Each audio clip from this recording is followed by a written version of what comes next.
તમારી સાથે શેર કરીશ ક્રિસ્પી અને કુરકુરી મેથીની ગોટી કે પછી મેથીના મુઠિયાની રેસીપી. તો આ મેથીની ગોટીને ગુજરાતી શાકમાં તો એડ થાય છે, પણ તેને ચા સાથે ખાવાની ખૂબ જ મજા આવે છે. જેનો મસાલો આપણે થોડી અલગ રીતે કરશું, જેનાથી કોઈ પણ જાતના સોડા કે ઈનોના ઉપયોગ વગર પણ મેથીની ગોટી એકદમ ફૂલેલી તૈયાર થશે. સાથે તે ખાવામાં સોફ્ટ હોવાની સાથે બહારથી ક્રિસ્પી તૈયાર થશે.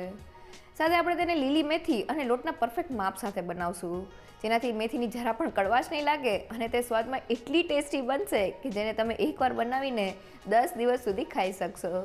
તો ચાલો રેસીપી શરૂ કરીએ. મેથીની ક્રિસ્પી અને કુરકુરી ગોટી બનાવવા માટે મેં અહીંયા વજનમાં 120 ગ્રામ અને અંદાજે 4 કપ જેટલી તાજી મેથી લીધેલી છે. તો મેં મેથીના પાનને ધોઈને સૂકવી લીધેલા છે. હવે તેને ઝીણા સુધારી લઈએ. તો મેં મેથીના પાનને આ રીતના ઝીણા સુધારી લીધેલા છે, જેથી તે એકદમ સારી રીતે મિક્સરમાં ભળી જાય.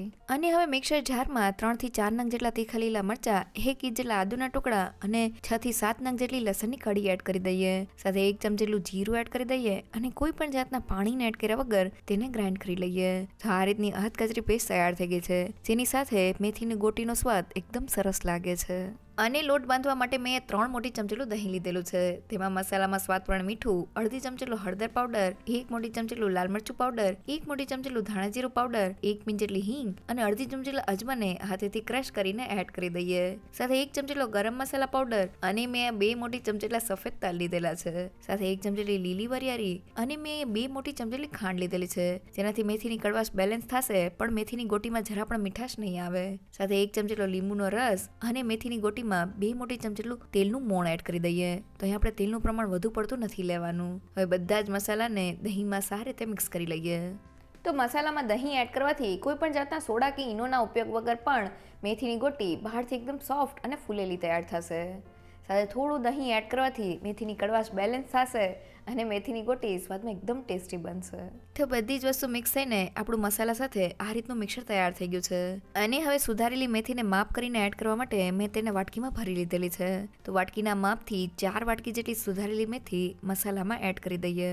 સાથે વાટેલી આદુ મરચાં અને લસણની પેસ્ટને એડ કરી દઈએ. અને હવે હાથની મદદથી મેથીને એકદમ સારી રીતે મસાલામાં મિક્સ કરી લઈએ. તો મેથીને મસાલા સાથે મિક્સ કરવાથી મેથીમાંથી પાણી રિલીઝ થાય છે. સાથે મસાલાનું એકદમ સરસ કોટિંગ મેથી ઉપર આવે છે, જેનાથી મેથીની કડવાશ પણ બેલેન્સ થાય છે. તો બધી જ વસ્તુ એકદમ સારી રીતે મિક્સ થઈ ગઈ છે. અને હવે મિક્સરને બાઇન્ડિંગ આપવા માટે મેં 1 વાટકી જેટલો ચણાનો લોટ લીધેલો છે. સાથે તે જ વાટકીના માપથી અડધી વાટકી જેટલો ઘઉંનો લોટ લીધેલો છે. રેગ્યુલર રોટલી કરવા માટે જે લોટ વાપરતા હોય તે જ લીધેલો છે. સાથે મેં અડધી વાટકી જેટલો ઝીણો રવો લીધેલો છે. ઘરમાં જાડો રવો હોય તો તેને મિક્સર જારમાં પીસી લેવો. તો મેં આ 4 કપ મેથી સાથે તેનાથી અડધો એટલે કે 2 કપ જેટલો લોટ લીધેલો છે. તો હવે લોટને મેથીમાં સારી રીતે મિક્સ કરી લઈએ. તો મેથીની ગોટીના મિક્સરમાં આપણે જેટલી મેથી લેતા હોય તેનાથી આપણે અડધો લોટ લેવાનો છે. લોટનું માપ આપણે મેથીથી અડધું રાખશું તો મેથીની ગોટી ઠંડી થયા પછી પણ એકદમ સોફ્ટ લાગશે. સાથે અહીંયા લોટમાં મેં ચણાના લોટનું માપ 1 કપ જેટલું લીધેલું છે. ચણાના લોટનું પ્રમાણ થોડું વધારે લેવાથી તે મેથીની કડવાશને બેલેન્સ કરે છે. સાથે મેથીની ગોટીનો સ્વાદ એકદમ વધી જાય છે. સાથે ચણાના લોટને લીધે મેથીની ગોટી ક્રિસ્પી તૈયાર થાય છે. જ્યારે ઘઉંનો લોટ મેથીની ગોટીના મિક્સરને એક બાઇન્ડિંગ આપે છે. અને તેની સાથે મેં થોડો રવો એડ કરેલો છે. રવો મેથીની ગોટીના મિક્સરમાં રહેલા પાણીને એબ્ઝોર્બ કરીને તેને લાંબા સમય સુધી ક્રિસ્પી રાખશે. રવાની જગ્યાએ તમે ઘઉંના કરકરા લોટ એટલે કે ભાખરીના લોટનો ઉપયોગ પણ કરી શકો છો, પણ રવાથી વધુ સારું રિઝલ્ટ આવે છે. તો બધી વસ્તુ મિક્સ થઈને મિક્સરમાં થોડું બાઇન્ડિંગ આવી ગયું છે. તો તેને ભેગું કરવા માટે મેં છાશ લીધેલી છે. તેને થોડી એડ કરતા જઈને મુઠિયા માટેનો મીડિયમ સોફ્ટ લોટ બાંધી લઈએ. તો મેં લોટને બાંધી લીધેલો છે અને તે આ રીતનો મીડિયમ સોફ્ટ છે. અહીં આપણે લોટને ઢીલો નથી કરવાનો. આ રીતનો લોટ બાંધવા માટે મારે ફક્ત 2 થી 3 મોટી ચમચી જેટલી છાશની જરૂર પડેલી છે. હવે મેં હાથને થોડો તેલવાળો કરી લીધેલો છે. થોડું મિક્સર હાથમાં લઈને પહેલાં તેને રાઉન્ડ શેપ આપી દઈએ અને પછી આંગળીની મદદથી તેને ઓવલ શેપ આપી દઈએ. અને હવે આ રીતના બધી જ મેથીની ગોટી તૈયાર કરી લઈએ. તો મેથીની ગોટીનો લોટ મેં છાશ સાથે બાંધેલો છે.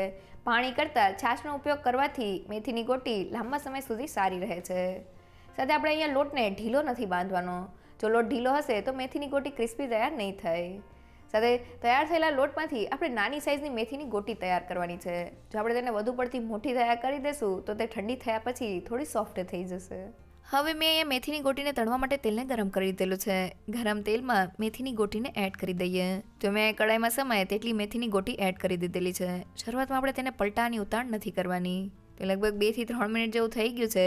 હવે હળવે હાથે મેથીની ગોટીને પલટાવતા જઈને બંને બાજુથી ક્રિસ્પી થાય ત્યાં સુધી તળી લઈએ. તો મેથીની ગોટીને તળતી વખતે આપણે ગેસની ફ્લેમ ક્યારેય હાઈ નથી રાખવાની. ધીમા ગેસ પર તે એકદમ સારી રીતે બહારથી ક્રિસ્પી તૈયાર થશે. અને તળાયેલી મેથીની ગોટીને તમને બતાવું તો તમે જોઈ શકો છો કે તેની સરફેસ ઉપર આ રીતની થોડી ક્રેક્સ આવી ગઈ છે. મીન્સ તે અંદર સુધી એકદમ સારી રીતે તળાય છે.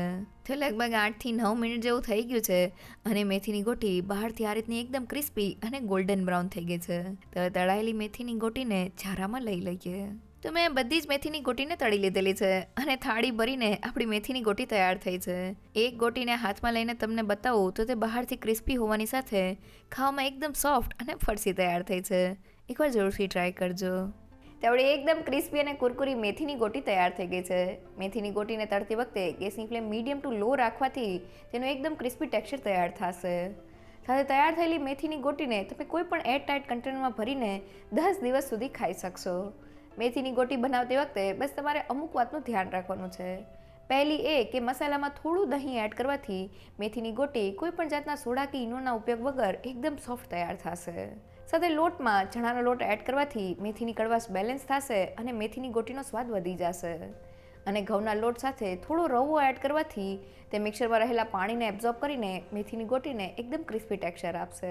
સાથે મેથીની ગોટીને નાની સાઇઝમાં તૈયાર કરવાથી તે એકદમ ક્રિસ્પી તૈયાર થશે. જો તમને મારી આજની રેસીપી ગમી હોય તો મને કમેન્ટ સેક્શનમાં જરૂરથી કહેજો. સાથે મારા વિડીયોને લાઇક અને ફ્રેન્ડ્સ અને ફેમિલીમાં શેર કરજો. અને મારી ચેનલને સબસ્ક્રાઈબ કરવાનું ના ભૂલશો. તો ફરી મળીએ એક નવી રેસીપી સાથે.